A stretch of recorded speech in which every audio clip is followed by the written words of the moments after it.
The new year in Hong Kong kicked off with an anti-government protest on Wednesday.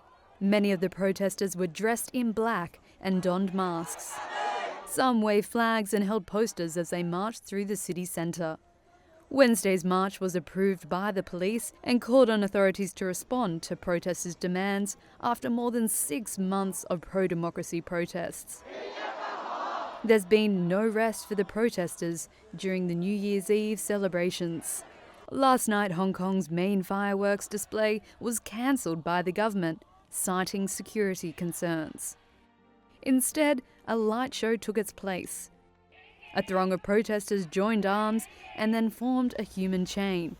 And a group waved flags along the waterfront, chanting, "Liberate Hong Kong, 5 demands, not one less." The song references their calls for the release of protesters still behind bars and an independent inquiry into alleged police brutality. I think it's a very important day that in the new year we'll also fight for democracy and freedom, and we will never forget those who sacrificed their future and their lives. Overnight, some protesters briefly blocked part of the city before fleeing when police fired tear gas and rubber bullets and made several arrests. Nearly 6,500 people have been arrested since the protests began in June.